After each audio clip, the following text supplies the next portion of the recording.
बिहार में इन दिनों कानून व्यवस्था के क्या हाल हैं, ये देख करके आपको लग जाएगा कि एक बार फिर से लगता है सुशासन बाबू के राज में जंगल राज घुसने लगा है। दरअसल बिहार के आरा से जिस तरह की तस्वीरें और सीसीटीवी फुटेज सामने आया है, वो इस बात की पुष्टि करने के लिए और पुलिस के इकबाल पर सवाल खड़े करने के लिए काफ़ी है कि सुबह सुबह कैसे नई उम्र के यानी 20 से 25 साल के लड़के बेखौफ होकर हाथों में पिस्टल लेकर के तनिष्क के शोरूम में घुसते हैं, सभी को एक किनारे में ले जा करके सबके हाथ खड़े करा देते हैं और उसके बाद 10 मिनट के अंदर 25 करोड़ से ज़्यादा का माल लेकर के स्कूटियों से और बाइक से फरार हो जाते हैं। इस घटना के सामने आने के बाद पुलिस की नींद उड़ गई है। ये पूरी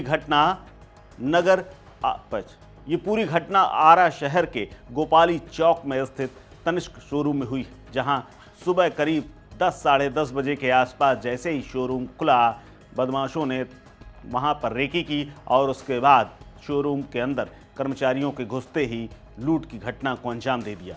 करोड़ों की लूट के बाद पुलिस के फाख्ते उड़े हुए हैं। पुलिस की टीम मौके पर पहुंची है।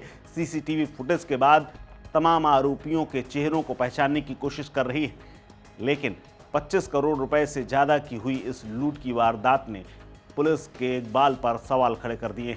स्टोर के मैनेजर मृत्युंजय कुमार के मुताबिक शोरूम में गहनों के काउंटर पर जैसे ही वो रख रहे थे, उसी समय अपराधी अंदर घुसे और 9-10 मिनट के अंदर सारे जेवर लेकर फरार हो गए। अपराधियों ने इस घटना को हथियारों के दम पर अंजाम दिया है। साथ ही सेल्समैन रोहित को जरा से विरोध के बाद मारकर घायल कर दिया। लूट के बाद गेट के पास खड़े हुए गनमैन तक की गन को लूट कर फरार हो गए, यानी सिक्योरिटी गार्ड मनोज ठाकुर, जिसके सिर पर पिस्टल तानी और उसके बाद उसकी बंदूक लेकर के फरार हो गए। पुलिस के मुताबिक सीसीटीवी फुटेज के आधार पर अपराधियों की तलाश शुरू कर दी गई है और शिनाख्त भी शुरू है।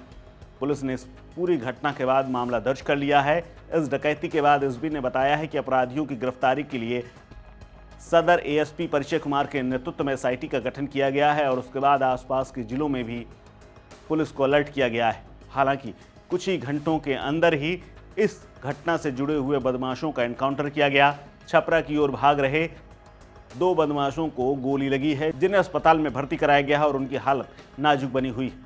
हालांकि सेल्स गर्ल सिमरन ने बताया कि जैसे ही वो अंदर आई, वैसे ही अपराधी अंदर आ गए और लग रहा था कि कुछ ना कुछ गड़बड़ है, तभी ये लोग अंदर आए।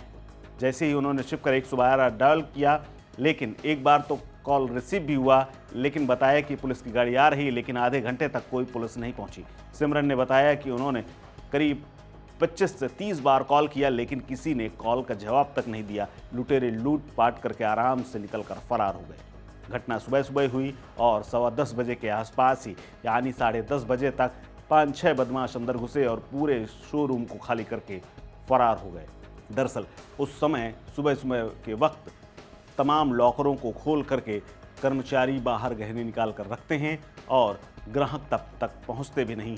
ग्राहक दोपहर के बाद आना शुरू होते हैं, लेकिन पहले ही बदमाशों ने घुस करके पूरे शोरूम को लूट लिया।